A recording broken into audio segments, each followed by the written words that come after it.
Hi, this is NextGen Picks. Look, I'll be straight with you. It's 2026, and the budget TV market has gotten aggressively weird.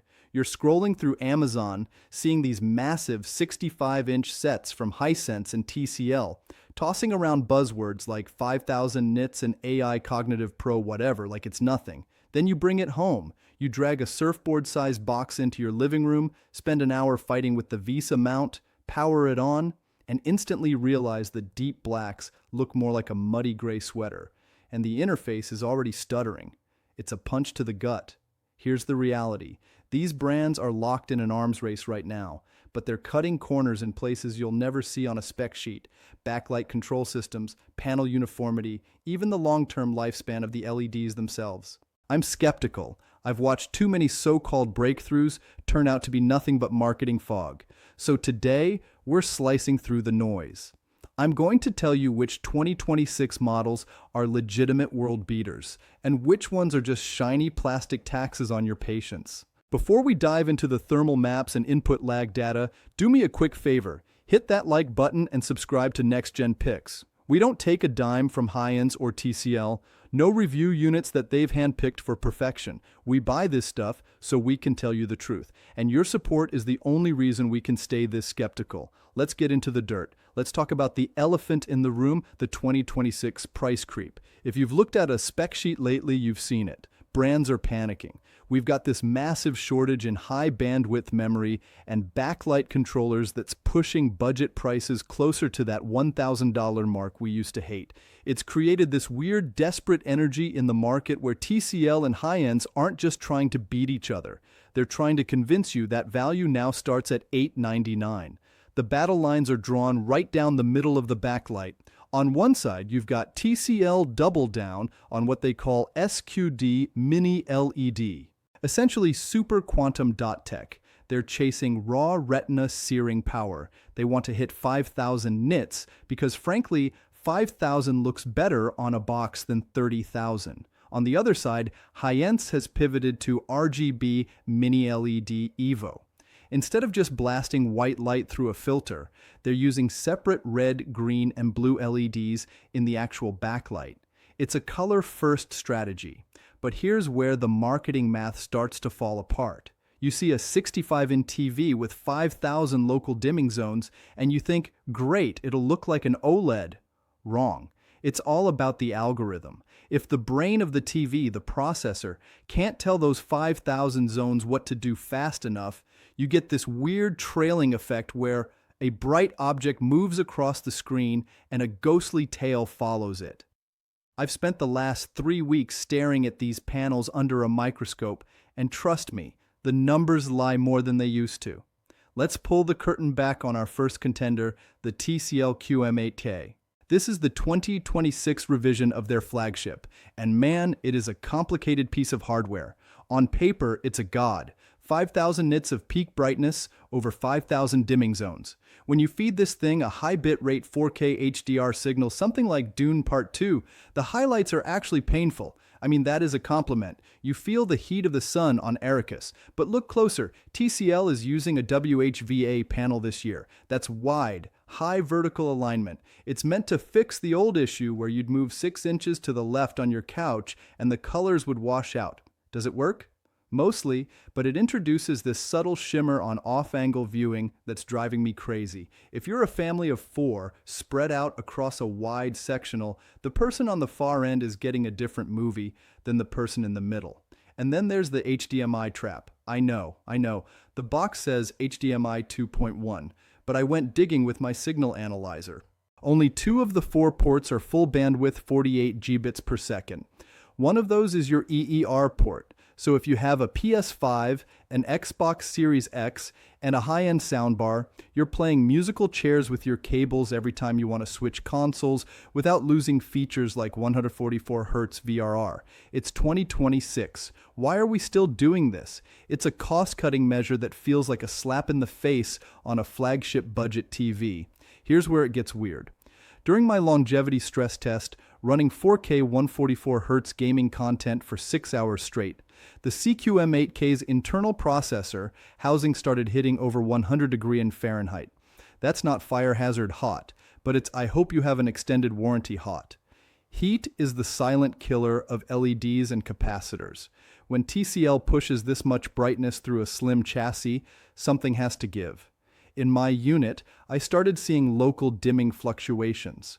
Basically, the TV couldn't decide how bright to be during a dark scene, and the screen started pulsing like it was breathing.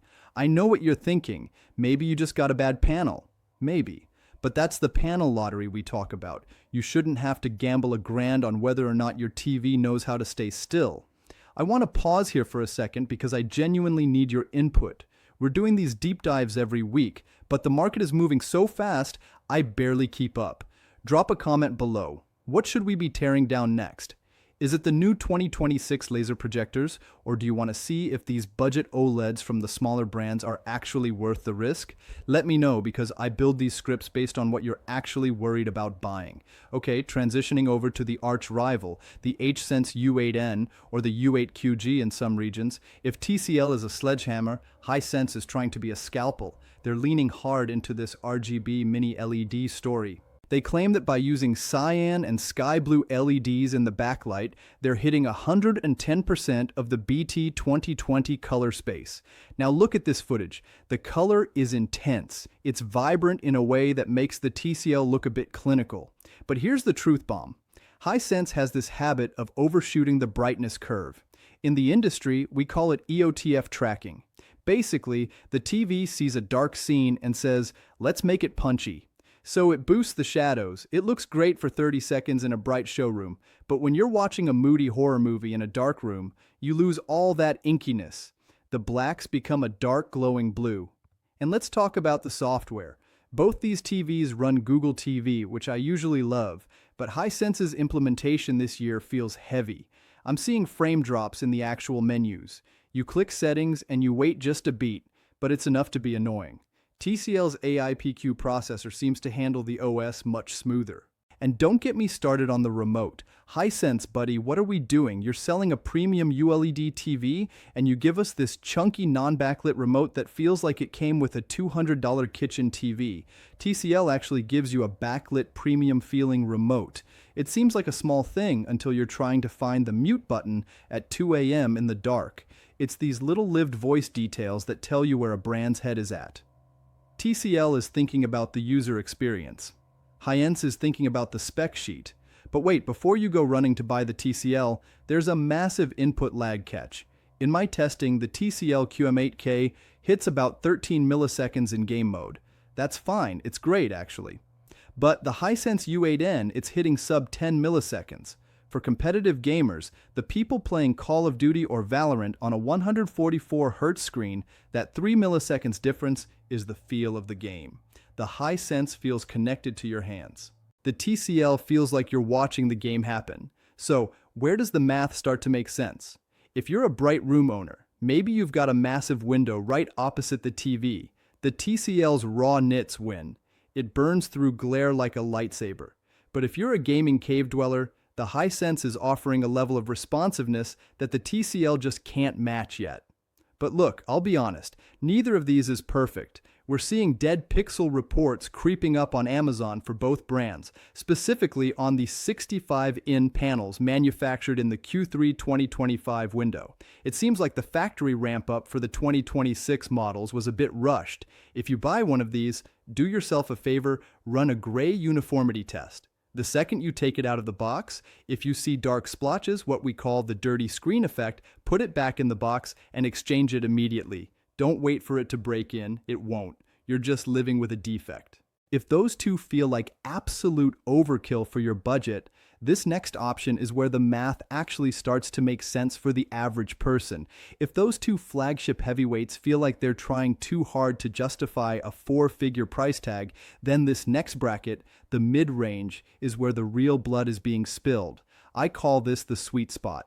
Because honestly, if you're not a professional colorist or a pro-circuit gamer, you might not even be able to tell the difference between these and the top-tier sets without a side-by-side. We're talking about the TCL QM7K and the Hisense U8N. Let's start with the QM7K. Look at the detail in those shadows. This is where TCL's AIPQ processor really earns its keep. Most budget TVs see a dark alleyway in a movie and just crush it. They turn everything into a flat black blob. But the QM7K, it's pulling out the texture of the brickwork, the reflection in the puddles. It's got this Delta E score of 1.4 out of the box. In human terms, that means the colors you see are almost exactly what the director intended. You don't have to spend 3 hours in the settings menu just to make skin tones look like actual skin and not like everyone has a weird spray tan. But, and there is always a but with TCL, they made some choices here that might make you pull your hair out. For one, they've ditched the ATSC 3.0 tuner. If you're a cord cutter who relies on an antenna for free local 4K broadcasts, you're out of luck. You're stuck with the old 1.0 standard. It's a future-proofing fail that feels cheap. Now, flip over to the Hisense U8N. If you want pop, this is your TV. We measured this thing hitting over 3,300 nits in HDR peaks. That is insane for a mid-range TV. It's brighter than most flagships from 2 years ago. If you're watching a movie with explosions or bright neon lights, think John Wick. The U8N makes those colors scream. It's also got 4 full bandwidth HDMI 2.1 ports. Remember how I complained about the HDMI trap on the more expensive TCL? Hisense didn't fall for it here. You can plug in your PS5, your Series X, your PC, and your soundbar, and everything just works. But here's the stuff they don't tell you in the manual. The U8N has this weird motion quirk. When something moves fast across the screen, like a football or a racing car, sometimes you'll see this ghostly red smear on the trailing edge of the object. It's a known issue with the panel driving logic they're using this year. Most people won't notice it, but once you see it, you can't unsee it. It's that little lived voice reminder that you're still in the value category, no matter how bright the screen gets. And let's talk about the coil whine. I noticed on our test unit, and I've seen this echoed in at least a dozen Amazon reviews, that when the U8N hits those maximum brightness peaks, the power supply starts to emit this tiny high-pitched hiss. If you're watching an action movie with the volume up, you'll never hear it. But if you're sitting in a quiet room, scrolling through a menu with a bright white background, it's there. It's the sound of that power supply working overtime to give you those 3,300 nits. All right, let's descend one more level into the true budget tier. This is where most of you are probably looking if you just want a solid 65-inch screen for the guest room or the kids' playroom. This is the TCL QM6K versus the Hisense U8N. And I'll be honest, this is where the marketing becomes a literal minefield. The TCL QM6K is a weird beast. It's technically mini-LED, which is a huge win at this price point. Usually budget TVs use edge-lit tech, which makes the screen look like a cloudy mess. But because this is mini-LED, you get actual local dimming. The problem, TCL is using their game accelerator tech to claim it hits 240 Hz. I know what you're thinking, 240 Hz for $500? Sign me up. Hold your horses. That 240 Hz only works if you drop the resolution down to 1080p. On a 65-inch screen, 1080p looks like you're looking through a screen door. It's blurry, it's blocky, and it completely defeats the purpose of having a 4K TV. It's a spec sheet win that is practically useless in the real world unless you're a competitive Fortnite player who doesn't care about seeing the enemy's face, just their movement. Then we have the Hisense U8N.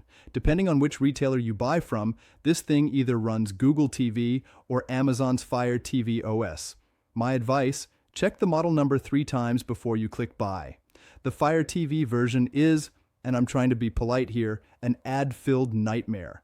The home screen is 70% commercials and 30% your actual apps. It feels like the TV is constantly trying to sell you something. Performance-wise, the U8N is fine. It hits a 1000 nits, which is great for the price, but the motion handling is capped at 60 Hz. If you're watching a fast-paced action movie, you're going to see judder. That's that slight stuttering effect during camera pans. If you've spent the last few years watching a high-end 120 Hz screen, the U8N will feel like it's moving through molasses.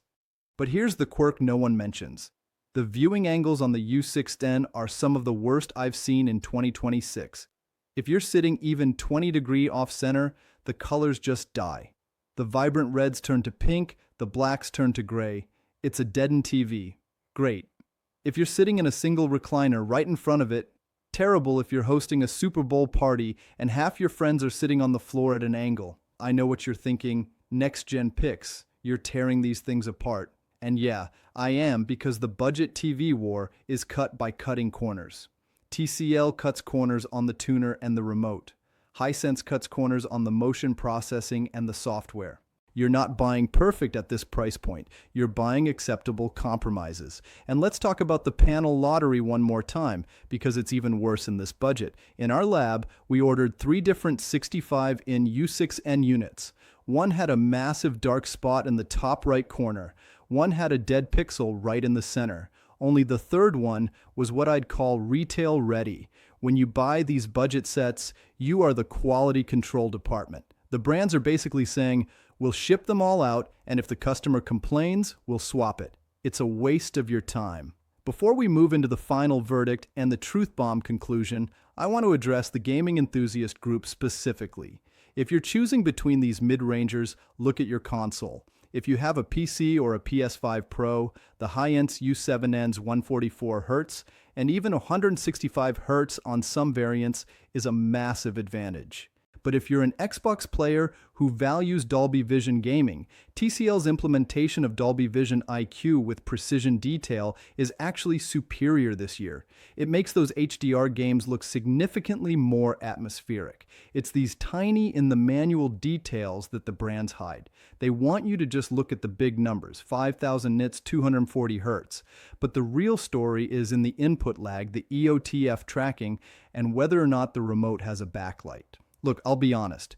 This category is splitting into 2 very different types of buyers. You've got the I just want it to be bright and big group and the I want it to be accurate group. TCL is chasing the purists. Hisense is chasing the crowd that wants to be wowed. Neither is wrong, but you need to know which camp you're in before you swipe that card.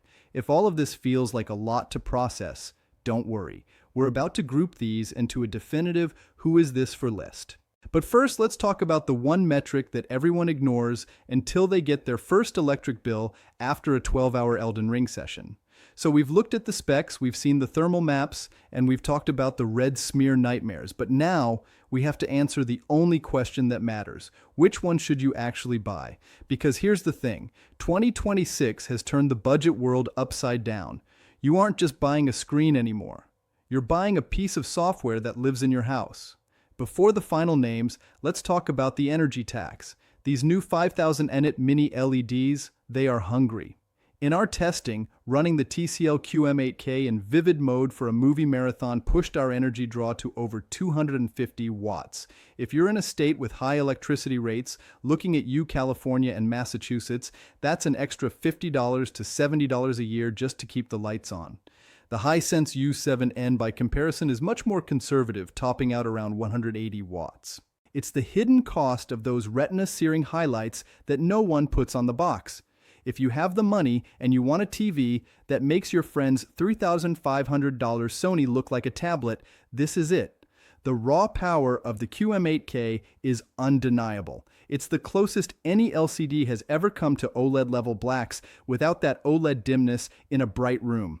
Yes, the remote is a bit plasticky, and yeah, it only has 2 full HDMI 2.1 ports, but the image quality is so far ahead of the competition this year that it's almost unfair. It is the home cinema king of 2026. For most of you watching this, this is the one. The U8N is the Goldilocks TV. It gives you 90% of the performance of the flagship for 60% of the price. The gaming features, those 4 full bandwidth HDMI 2.1 ports, make it a much better long-term investment if you're a console hopper. Just be prepared to spend 10 minutes in the settings turning off the motion, smoothing and fixing that over-brightened EOTF curve. Once it's calibrated, it's a giant killer. Avoid the entry-level 60 Hz models this year. Seriously, whether it's the Hisense A series or the basic TCL S series, in 2026, the gap between a 60 Hz and 120/144 Hz panel has become a canyon. If you buy a 60 Hz 65-inch TV today, it's going to feel obsolete by next Christmas. Save up the extra $150 and get into the mini LED tier. Your eyes and your future self will thank you. Hi, this is NextGen Picks again. Look, here's the truth bomb I promised. Both Hisense and TCL are playing a game. They're using these massive nit numbers to distract you from the fact that their quality control is, let's say, variable. You are taking a risk when you buy these brands over a Sony or an LG. But in 2026, the price to performance gap has gotten so wide that the risk is officially worth it. You're getting flagship tech for mid-range money. But and this is a big one, don't just grab the first listing you see on a random site. There are older revisions of these 2026 models floating around that have slower processors. I've gone ahead and vetted the exact Amazon listings for the versions we tested, the ones with the updated backlight controllers and the Pro chips. I've put those links in the description below.